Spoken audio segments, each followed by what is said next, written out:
옛말에 하나를 보면 열을 안다는 말이 있고, 비슷한 동의어로 하나를 들으면 열을 깨우친다라는 문일지식이란 말도 있습니다.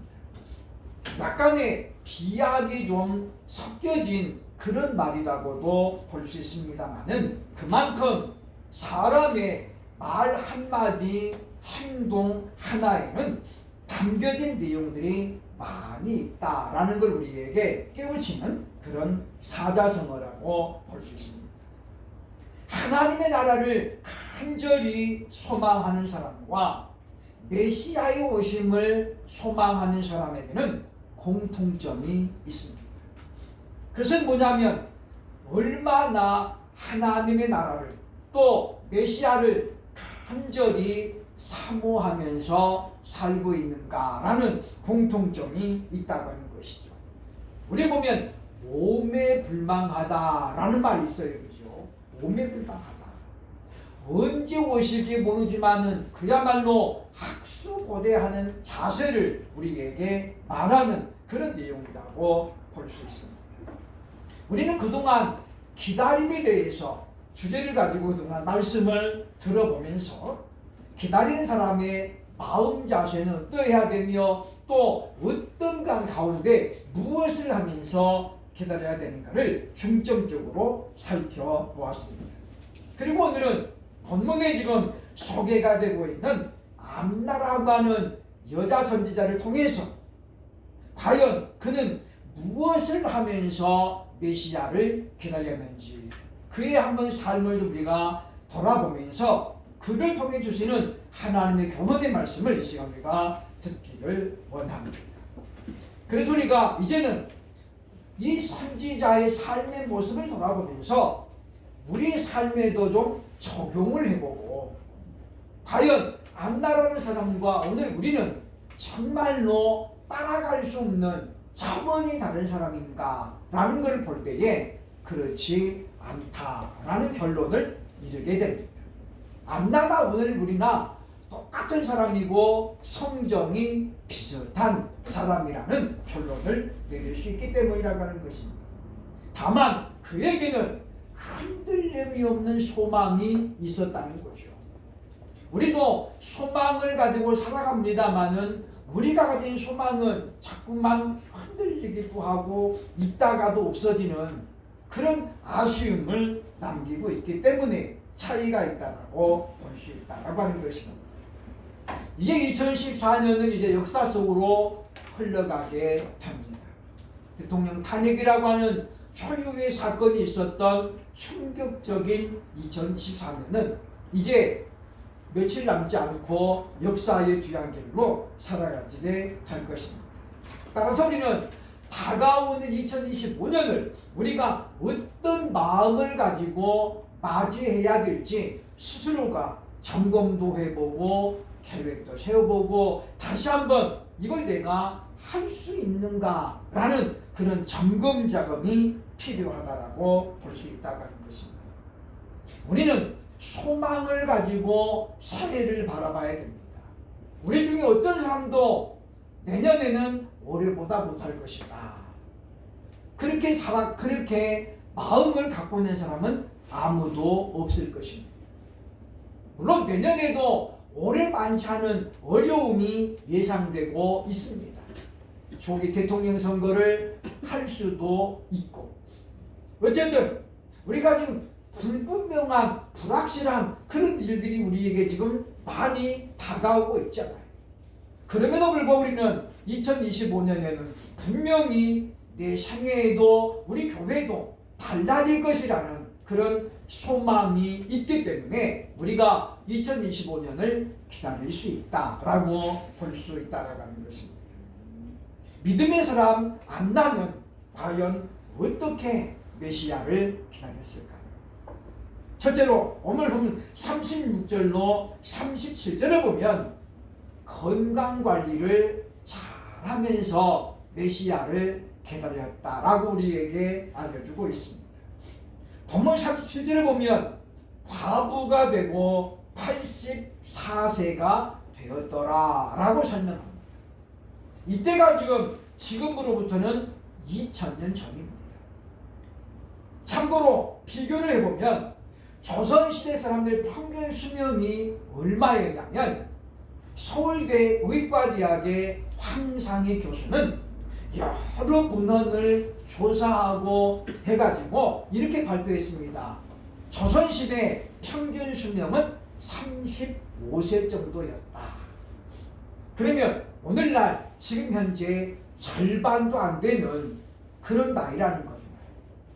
조선시대 왕이 몇 명 있었냐면 27명이 있었는데 그 27명의 나이를 다 계산해가지고 나눠보니까 46세 1개월이었어요. 그러니까 왕은 그야말로 모든 좋은 것을 다 먹었잖아요. 그죠? 어이를 끼고 살고 그래서 건강관리를 잘했지만은 그래도 왕들도 46세 1개월을 살고 세상을 떠났다라고 말합니다. 그때가 바로 1400년대입니다. 조선시대가. 그러니까 2000년 전에 84세였다면 엄청나게 장수했다라고 볼 수 있어요. 오늘 이 자리에 지금 84세 된 분이 아무도 없지만 그렇죠? 그러니까 이 안나라는 여인은 물론 그가 하나님의 은혜로 장수의 복을 받은 것이 분명합니다. 그러나 중요한 것은 그것만이 아니라 그가 자신이 같이 건강관리를 잘하면서 나는 반드시 메시아를 만나고 그리고 하나님께 가야 한다라는 그런 소망이 분명히 있기 때문에 그는 열심히 자기 관리를 했다라고 그렇게 우리가 볼 수 있다라고 하는 것입니다. 오늘날 이제 보면 참 유병장수 시대가 됐죠. 옛날에는 무병장수였는데 지금은 무병이란 말이 거의 없습니다. 사람들이 전부 다 병 한두 가지는 다 가지고 있어요. 50대가 되면 우리에게 늘어나는 게 뭐냐면 약봉지가 늘어나요. 약봉지가. 집집마다 가면은 이 좋은 영양제부터 해가지고 비타민부터 해서 이제 약들이 다 있잖아요. 그렇죠? 저도 아침에 밥 먹고 나서 약 먹는 게 일이에요. 그렇죠? 그런데 보면 이때는 그런 어떤 약이 있었겠습니까? 그러니까 규칙적인 생활. 이것이 사실은 건강의 비결이라고 볼 수 있다라고 하는 것입니다. 남자아이들이 군대를 가면 건강해져서 오지요. 그 이유가 무엇이냐면 규칙적인 생활이에요. 똑같은 시간에 자고 똑같은 시간에 일어나잖아요. 밥 먹는 시간도 하루 3번 딱 정해져 있습니다. 내가 먹고 싶을 때 먹는 게 아니라 그 시간 지나면 못 먹어요. 그러니까 그렇게 규칙적으로 자고 일어나고 먹으니까 우리 몸 관리가 다 잘 될 수밖에 없다라는 것입니다. 그렇기 때문에 오늘 안나라는 여인을 보면서 그가 84세의 일기로 그러면서도 뭡니까? 늘 하나님께 소망을 두고 기도하며 살았다라는 말씀을 써서는 큰 도전을 좀 받아야 되겠다라고 하는 것입니다. 여호수아 14장에 보면 이 유다지파 갈렙의 요구사항이 등장하고 있습니다. 여호수아 14장 10절로 11절 보면 이제 보소서 여호와께서 이 말씀을 모세에게 이르신 때로부터 이스라엘이 광야에서 방황한 이 45년 동안을 여호와께서 말씀하신 대로 나를 생존하게 하셨나이다. 오늘 내가 85세로 돼 모세가 나를 보내던 날과 같이 오늘도 내가 여전히 강건하니 내 힘이 그때나 지금이나 같아서 싸움에나 출입에 감당할 수 있습니다. 라고 지금 이 갈렙이 친구인 여호수아 앞에서 지금 현재 요구하고 있는 그런 내용 우리가 이 시간 보게 되어집니다. 그가 지금 85세인데 오늘 본문에 말하잖아요. 그죠? 내가 여전히 강건합니다. 즉 45년 전과 지금 비교해보다는 끄떡 없다라는 거예요. 지금도 내가 얼마든지 전쟁을 치를 수 있는 그런 강건하다. 그러므로 이야기합니다. 그러므로 헤브론을 내게 주소서. 지금 이스라엘 백성들이 아낙 자손들을 다 두려워합니다.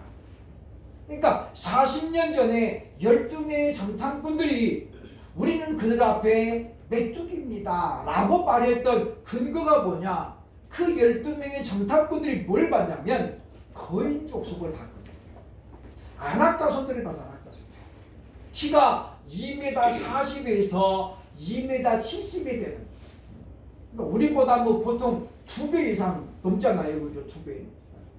거기다가 덩치가 얼마나 크겠어요. 그러니까 그런 거인들이 완전 무장을 하고 있는 것을 보고 12명의 정탐꾼 가운데 10명은 완전히 의기소침.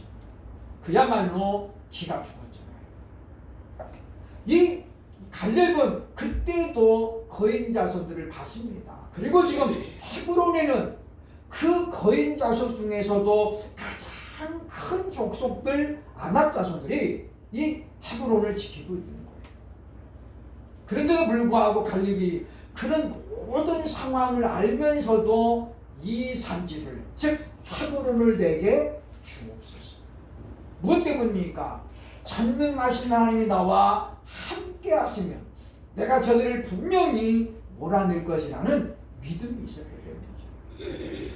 또 우리는 이 갈렙을 보면서 그때 당시에 그 오래전에 그가 85세를 보면서도 불구하고 이렇게 전쟁에 임할 수 있을 정도로 자기 관리가 철저했다라는 것을 보면서 교훈을 얻어야 된다라고 하는 것입니다. 오늘날 프로스포츠가 이제 민주주의마다 그리고 선진국마다 자리를 잡고 있잖아요. 잘 사는 나라에 가면 반드시 프로스포츠가 존재합니다. 프로는 돈을 가지고 결국은 자기를 증명하는 사람들이잖아요. 옛날에는 30살만 되면 은퇴했습니다. 그러나 지금은 어떻습니까? 지금은 40세가 돼도 여전히 현역으로 뛰고 있는 사람들이 많이 있습니다. 배구장마다 사람들을 몰고 다니는 김연경이라는 그 선수는 우리나라 나이로 지금 37이고 다음 달이면 38이에요. 그럼에도 불구하고 지금 어떻습니까? 종횡무진 코트를 누비고 있잖아요. 옛날 같으면 벌써 지금 완전히 학부모가 돼가지고 있을 그런 나이입니다만은 자기 관리를 철저하게 하니까 그렇게 선수 수명이 늘어나는 것을 보게 된다고 하는 것입니다. 그러면 우리도 이 안낮의 우리가 건강해야 됩니다. 다시 오실 주님을 기다리는 저와 여러분이 이렇게 규칙적인 생활을 통해서 주여 내가 그때나 지금이나 강건하오니 이제 오시옵소서. 그런 믿음을 가지고 소망을 가지고 주님을 기다릴 수 있는 저와 여러분 될 수 있기를 주의 이름으로 축원합니다. 둘째로 믿음의 사람 안나는 어떻게 메시아를 기다렸습니까? 37절에 보면 성전을 떠나지 않고 기다렸다라고 우리에게 말합니다. 본문 37절 중반에 보면 이 사람이 성전을 떠나지 아니하고 그러면서 뭐요? 주야로 금식하며 지냈다라고 우리에게 알려줍니다. 원래 이 사람 안나는 어디 동네 사람입니까? 39절 끝부분에 보면 갈릴리 나사렛 사람이라고 얘기하고 있습니다. 갈릴리 나사렛에서 지금 성전이 있는 예루살렘까지는 상당히 거리가 먼 곳입니다. 그러니까 이 여인의 건강의 비결이 어디 있었느냐? 거리가 먼 교회를 덜 왔다 갔다 하면서 뭐요? 출퇴근했다는 거예요. 그것이 직장이요, 삶의 터전이요, 하나님을 만날 수 있는 최고의 장소였기 때문에 그는 남편을 만나 1077년 만에 과부가 됐잖아요.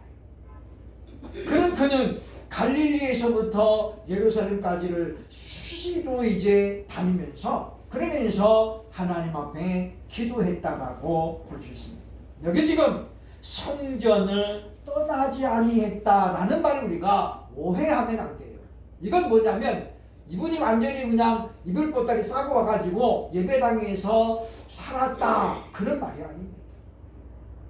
예전에 보면 이 휴거에 대한 잘못된 인식이 나올 때에 그때 어떻습니까? 많은 사람들이 회사도 그만두고 애들 학교도 그만두고 그래서 어떻게 보따리 싸가지고 다 예배당에 와가지고 거기서 먹고 자고 있어요. 자기 생활을 다 내려놓고 그냥 오로지 교회에서 살았잖아요. 이것은 결코 하나님께서 요구하시는 것이 아닙니다. 구약에 뭐라고 그랬습니까? 두 사람이 맷돌 갈다가 하나가 들려질 것이고 세 사람이 밭에서 일하다가 그 중에 하나가 들려올 것이고 그게 무슨 뜻이냐면 우리의 신앙은 우리의 기도 생활은 우리의 영적인 생활은 삶의 현장 속에서 일어나야 된다는 거예요. 여기 보니까 여기 보세요. 성전을 떠나지 않았다 그랬잖아요. 그럼 이 사람은 여기서 살았다는 이야기인데 절대 그렇지 않습니다. 왜냐? 구약시대의 성전은 여성들에게는 굉장히 폐쇄적이었습니다. 왜냐? 구약시대 자체가 남성 중심. 그래서 여자들이 성전에 와가지고 기도하는 것은 아주 이례적인 일이었어요. 얼마나 이례적이었느냐? 한나가 자식이 없어가지고 하나님 앞에 와가지고 이제 기도하잖아요, 그죠? 근데 당시 제사장은 엘리가 보니까 이 여자가 술 먹고 주정국 부리는 것 같아. 그래서 어떻게 해요? 술 취하지 말라. 그리고 쫓아내려고 그러잖아요, 그죠? 그게 왜 그러냐면 엘리가 무지해서가 아니에요. 그때 당시에는 이와 같이 여자 혼자 성전에 와가지고 기도하는 일이 아주 희귀한 일이었다 그 말이에요. 그러니까 한나도 혼자 예배당 오는 게 아니잖아요. 남편이 이제 절기에 올 때에 그렇게 따라오는 거예요. 따라오는 거예요. 지금도 안나 시대 어떻게 지금 구약 시대입니다. 그러니까 우리가 성경을 보면서 여기서 지금 성전을 떠나지 않았다라는 말은 예배당에서 살았다는 말이 아니에요. 그건 무슨 뜻입니까? 첫째는 그만큼 성전에 대한 애정이 강했다는 겁니다. 오늘날 말하면 교회 중심의 신앙생활을 했다라고 볼 수 있다. 오늘 현대인들은 우리 교회, 내 교회라고 하는 그런 어떤 의식이 굉장히 좀 약해져 있어요. 약해져 있잖아요. 그래서 사람들이 교회를 쉽게 옮기고 쉽게 떠납니다. 하나님께서 이 많은 교회들 가운데 나를 왜 이곳에 붙이셨을까? 라는 생각을 우리가 조금만 해본다면 내가 여기 와서 뭘 했나? 그걸 먼저 떠올리게 되잖아요. 그리고 이제 하나님이 나를 여기서 보내서 내게 원한 일 내가 이만큼 이제 다 됐다. 그러면 움직이면 돼요. 여기 지금 성전을 떠나지 아니했다라는 말은 안나가 그만큼 성전에 대한 애정을 가지고 왜? 여기 지금 하나님이 계시니까. 물론 성전 안에만 있는 건 아니잖아요. 그런데 뭐예요? 그 예배당에 왔을 때의 평안함 그거를 지금 안나는 우리에게 알려주고 있다라고 합니다. 뿐만 아니라 그는 이 예배당 안에 성전 안에서 하나님을 만나고 주님과 교제하는 것을 삶의 소망으로 갖고 있었다라고 볼 수 있습니다. 바울은 이야기합니다. 너희가 교회 일꾼을 세울 때에 젊은 과부는 거절하라 그랬어요. 왜 그랬을까요? 왜 젊은 과부는 일꾼 세울 때 거절하고 그랬느냐? 그 다음에 나오잖아요. 그가 아직 젊기 때문에 언제든지 세상으로 갈 수 있는 가능성이 있다라고 하는 거예요. 제가 2000년, 2001년도에 신학교에서 제가 근무를 했었는데 어느 날 미국에서 전화가 한 통 왔어요. 강암계입니다. 그랬는데 저하고 신학 동기였어요.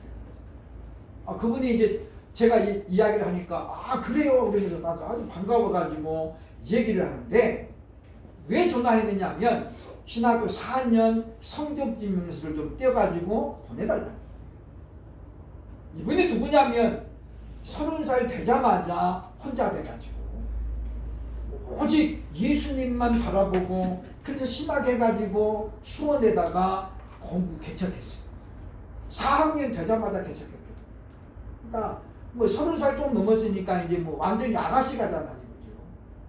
그랬는데 그래서 떠들썩하게 이제 개척 예배 드리고 막 사람들이 열심히 도와줬는데 어느 날 미국을 간 거예요. 교회 정리했습니다. 그래.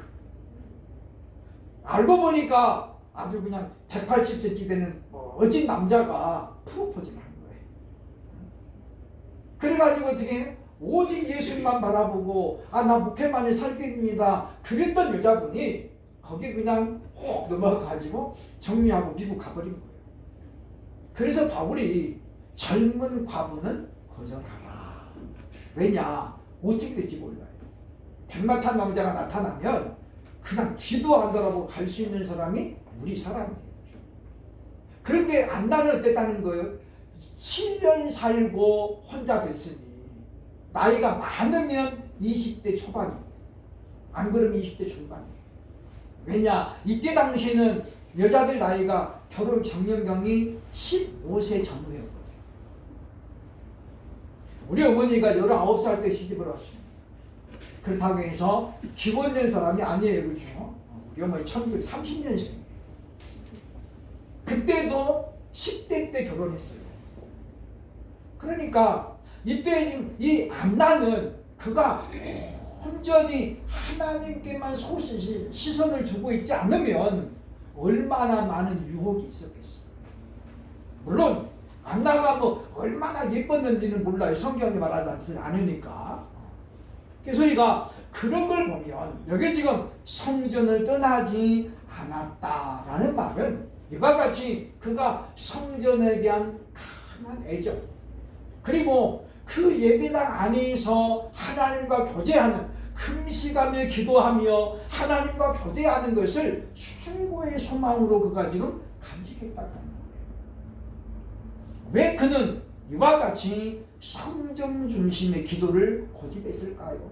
하나님은 우리가 가정에서 기도하면 일터에서 기도 만들어주시나요? 그렇지 않습니다.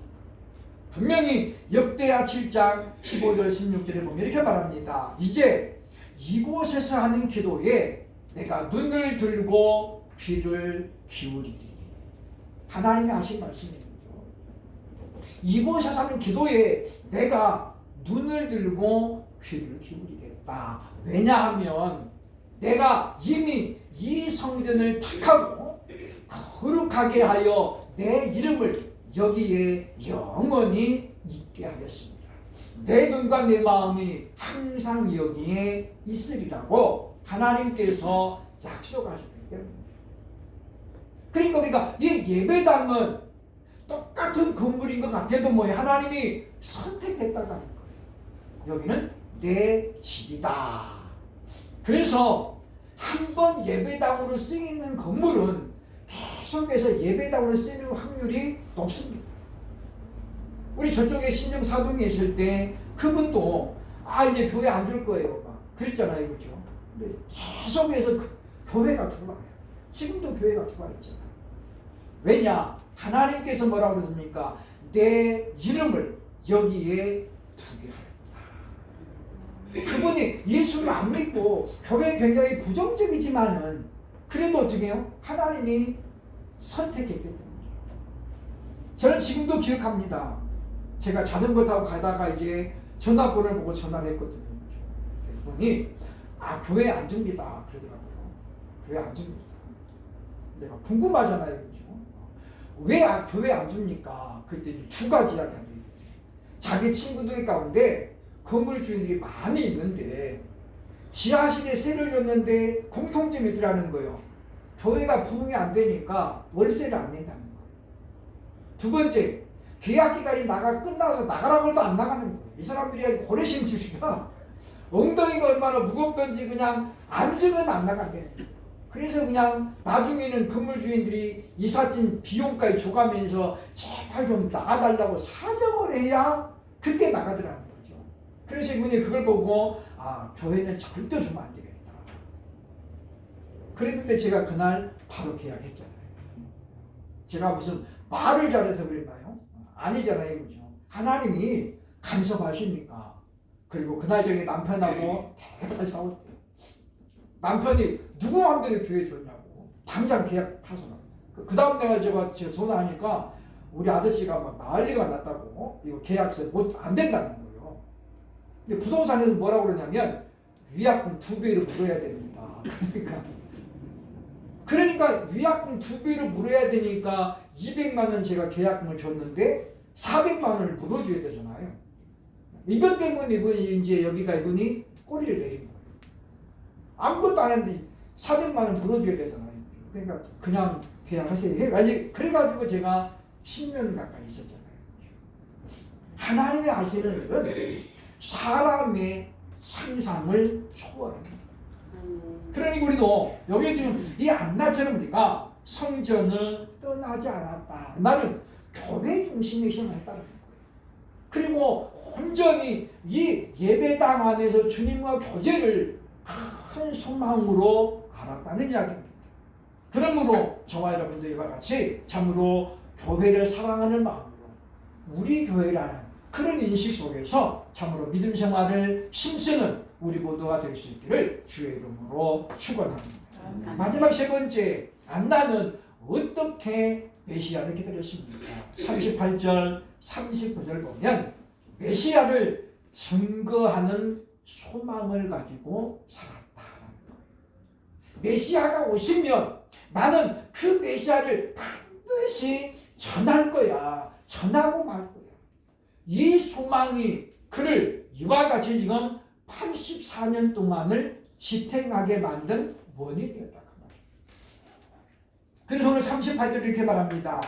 마침 이때에 나와서 하나님께 감사하고 예루살렘의 속량을 바라는 모든 사람에게 그에 대하여 말한다.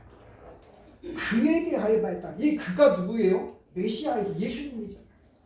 이제 예수님이 지금 이제 8일 만에 할례를 받으러 왔는데 그분에 대해서 아는 사람이 누가 있어요? 시몬밖에 없어요.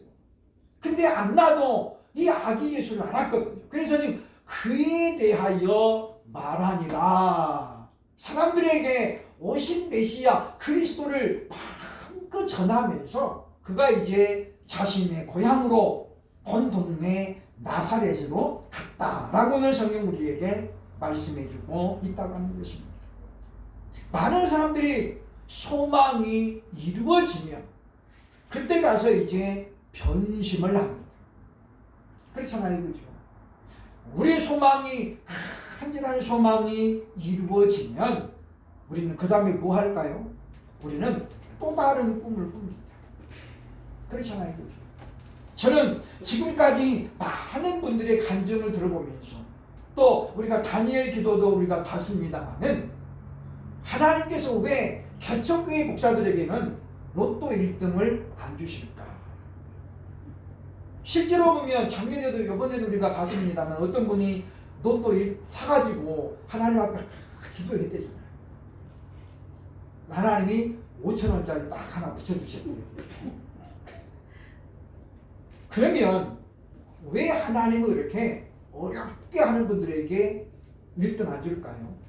변심할까 봐서. 1등 받아가지고 30억 딱 타봐요, 그죠? 누가 목회하려고 그랬어? 안 하려지. 그러니까 하나님께서는 우리를 우리 자신보다도 더 잘 알아요. 그리고 우리는 바로 눈앞의 것만 알지만 하나님은 우리의 먼 날까지 다 알고 계시잖아요. 그러니까 안 해주는 거예요. 저는 그래서 로또는 한 번도 사본 적이 없어요. 돈이 필요 없어서가 아니에요. 그죠? 왜 안 삽니까? 그거 1등이 안 된다는 걸 저는 알거든요. 그러니까 안 사는 거예요.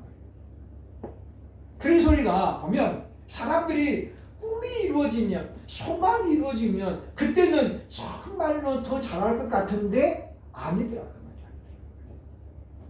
그러나 이 안나는 어떻습니까? 바로 자신의 소망이 뭐예요? 내가 오신 예수님 만나고 그분을 내가 전해야 되겠다. 그런 소망을 가지고 견디어서는 우리에게 알려주고 있다고 하는 것입니다.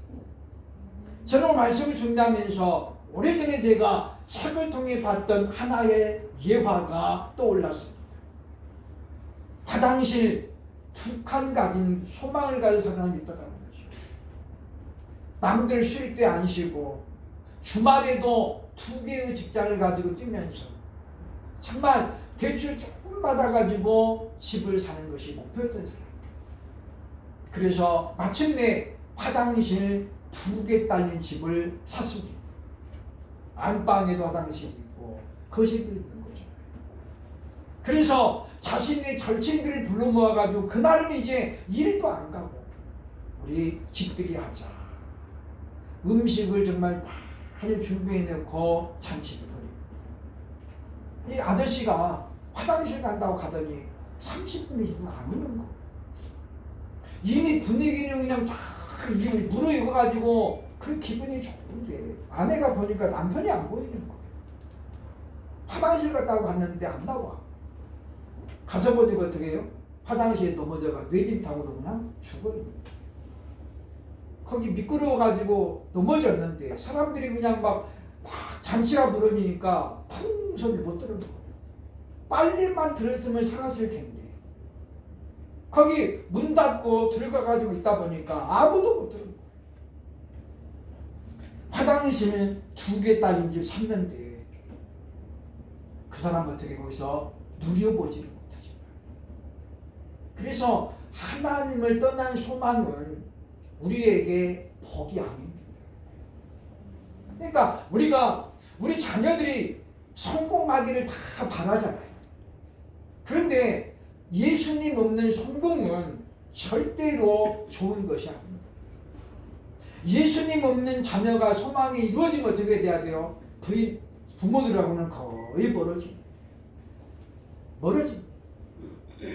우리는 그리스도 예수 안에서 하나님의 은혜 가운데 꿈이 이루어지기를 소망해야 되겠다라고 하는 것입니다. 그래서 우리는 우리의 소원이 이루어지면 우리가 할 일은 뭡니까? 오늘 안나처럼 하나님께 감사하고 그리고 어떻게 해야 돼요? 그에 대하여 모든 사람에게 말했던 것처럼 우리도 내가 예수를 믿고 나서 하나님의 자녀가 되고 나서 이렇게 이제 되었다라고 고백할 수 있는 그런 소망을 가지고 우리가 응답이 이루어지기를 바라고 하나님 말씀이 이루어지기를 바라는 그런 우리들이 돼야 되겠다라고 하는 것입니다. 그래서 우리가 꿈이 이루어진 다음에 하나님 안녕이 아니라 꿈을 이루어진 다음에 더 하나님 앞에 가까이 가고 정말 우리가 하나님 앞에 한 약속을 지킬 수 있는 그래서 정말 우리가 안나처럼 소망을 가지고 살아가는 사람이 되어서 남들에게도 예수님의 이름을 그리고 하나님의 사랑을 마음껏 전할 수 있는 그런 저와 여러분 될 수 있기를 주의 이름으로 축복합니다. 아멘.